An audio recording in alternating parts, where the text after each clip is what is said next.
What's up everyone, Technic here. In today's video, I'll be teaching you how to install custom firmware on a PS Vita 1000. Let's get started, shall we?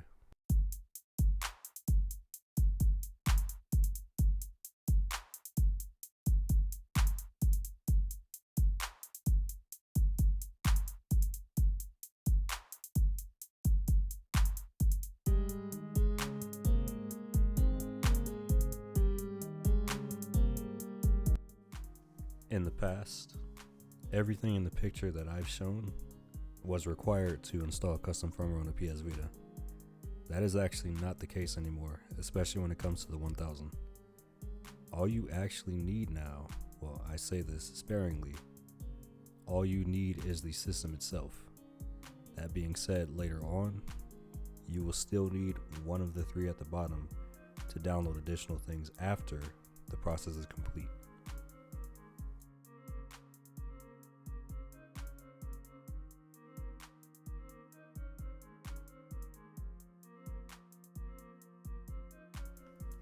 When it comes to preparation, one of the most important things that I harp on is please make sure your PS Vita is charged. I would even go as far as to say keep it on the charger as you're doing this. Next thing we're going to do is navigate to our PS Vita settings app.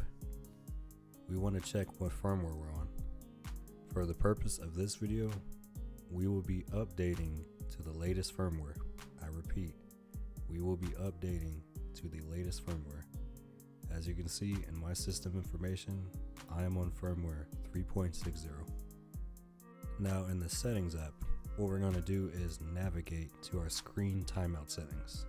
So go ahead and go into the settings app if you're not there already.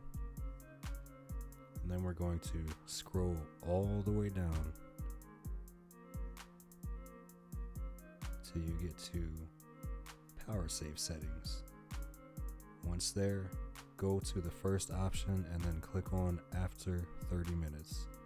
This will ensure that nothing goes wrong and your PS Vita doesn't go into sleep mode as you're doing this. Very, very important. As you can see, I'm plugging in my PS Vita on the charger. The next thing that we're going to do is connect to Wi-Fi. So to do this, scroll up to network settings and then Wi-Fi setup. Then search for your Wi-Fi and connect to it.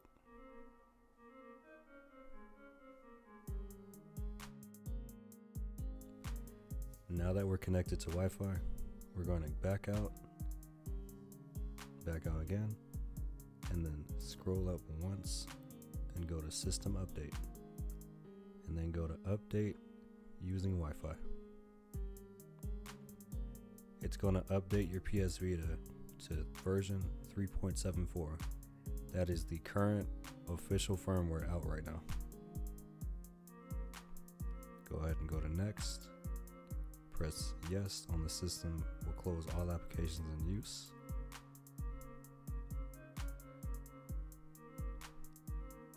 And you're going to be essentially agreeing to all the prompts that comes up.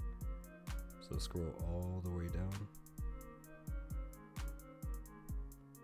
And then go ahead and go to accept. Do the same thing with this one, and then go ahead and go to accept. And then go to accept once more. Then your PS Vita will start to update.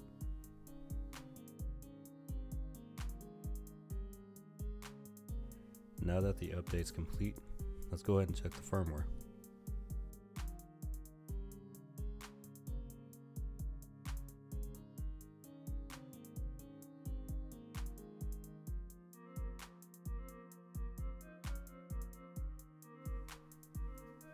Now that we're on 3.74 official firmware, we're going to start installing custom firmware.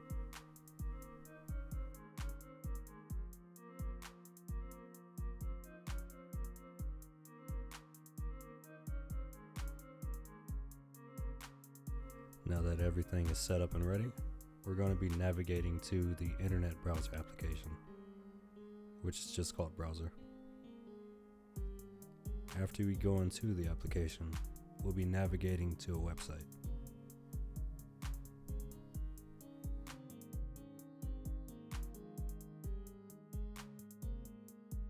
At this moment, you should see the website on the bottom of the video.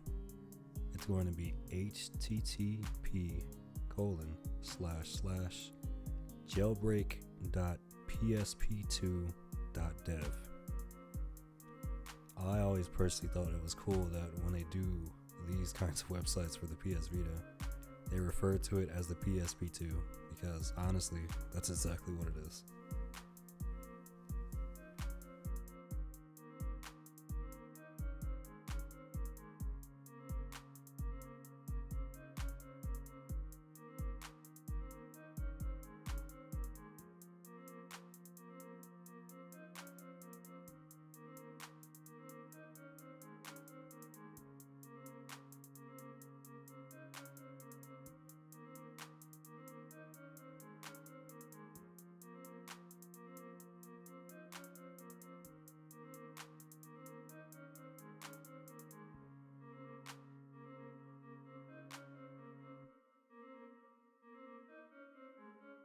After that, go ahead and press the green arrow on the bottom right of the PS Vita to confirm.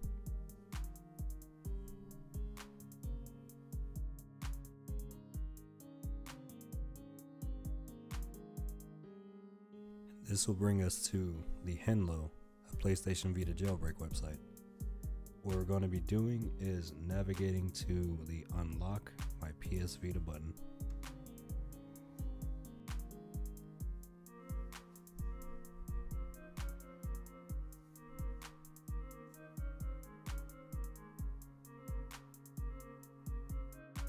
After selecting Unlock My Vita, you'll see a new option pop up that just says Unlock. We'll be clicking that option. Once you click that option, your PS Vita will flash into a boot menu. And quick disclaimer, if this doesn't happen for you and an error occurs, fully turn off your PS Vita and do it again. For the purpose of this video, I am treating this as if you just have a PS Vita 1000 and no memory card, no SD to Vita whatsoever, which is why we will only be using the options to install Hankaku and then replace Near with Vita Deploy. The reason why we're installing Hankaku first is because this will be installing a temporary custom firmware on your PS Vita as of right now. When you reboot your PS Vita, you'll have to do this again. So, the purpose of replacing Near with Vita Deploy is because the PS Vita 1000 does not have a memory card in it. It doesn't have internal storage or anything like that. So we are replacing an app with Vita Deploy. The reason why they chose to replace the Near app is because that service has been discontinued with Sony. So it's kind of repurposing the app. So first things first, we're going to install Hankaku, and then we're going to replace Near with Vita Deploy. You're going to go ahead and press square to replace Near with Vita Deploy.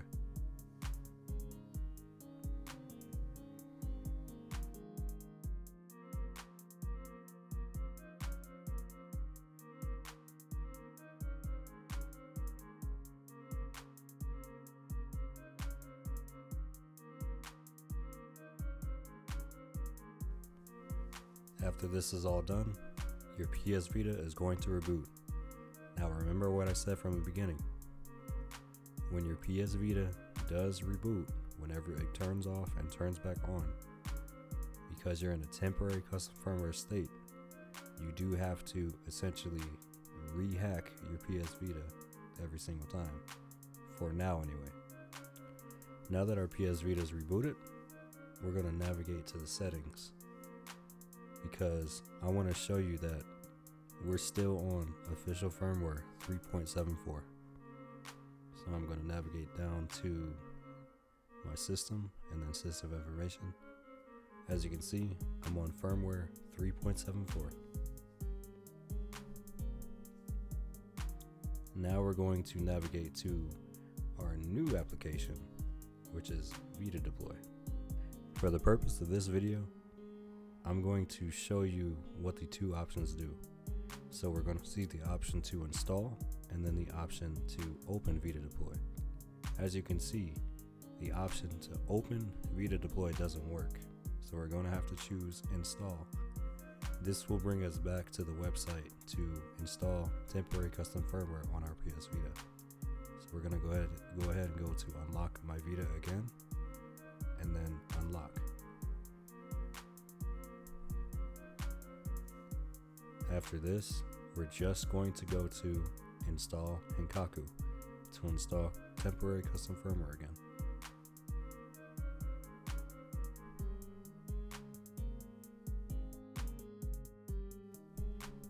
Afterwards, we're going to go ahead and go to the top and go to exit.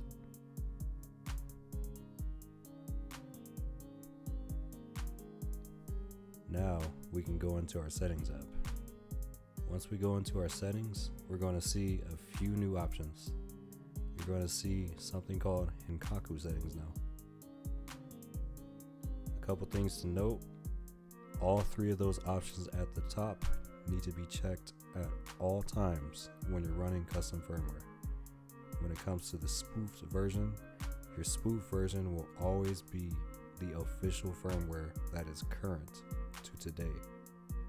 The official firmware that's current today is 3.74. This can change later on. There are quite a few options in this little menu. That being said, we won't be doing much. As at this point in time, we are on temporary custom firmware. I can confirm this by going into the system information, and you can see Japanese symbols and a number next to your official firmware. That being said, you're not on official firmware anymore. You are on 3.74 Henkaku, which is a temporary custom firmware. What we're going to be doing now is installing permanent custom firmware. Now that we're on temporary custom firmware, we can actually enter into the Vita Deploy application.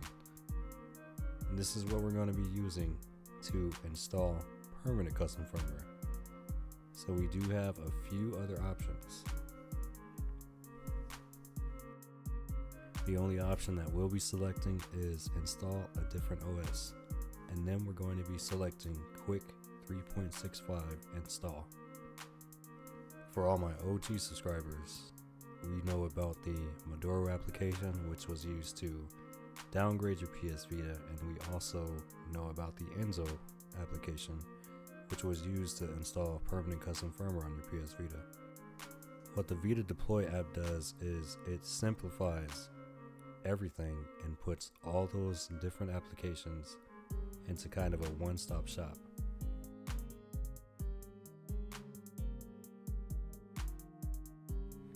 So for the OG PS Vita modders like me, we'll recognize that this is not only the motoharu application to downgrade your PS Vita, but it also has the option to install Enzo as well.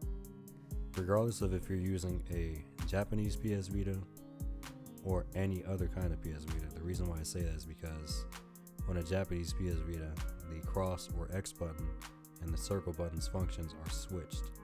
So regardless of whichever version you're using, it will be the X button to confirm.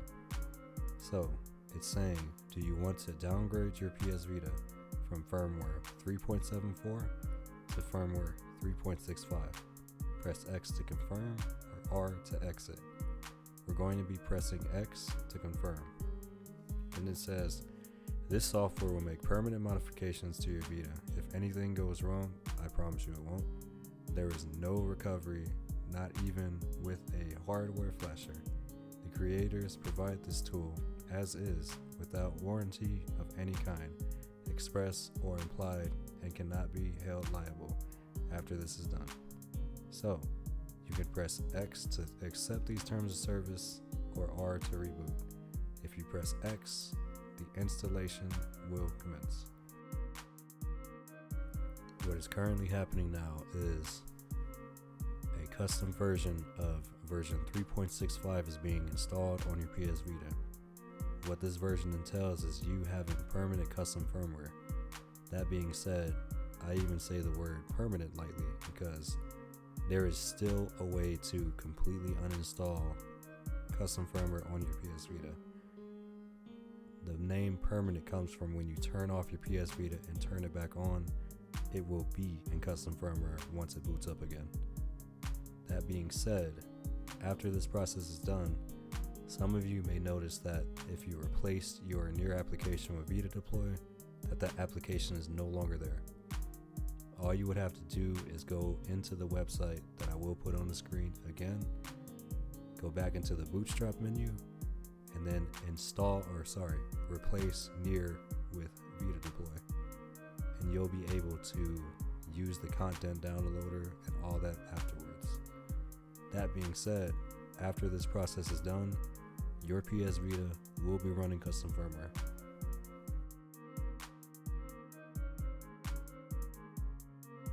Now that our PS Vita is rebooted, we're going to go ahead and go back into settings. Also, as you can see, the near application is back to its original form.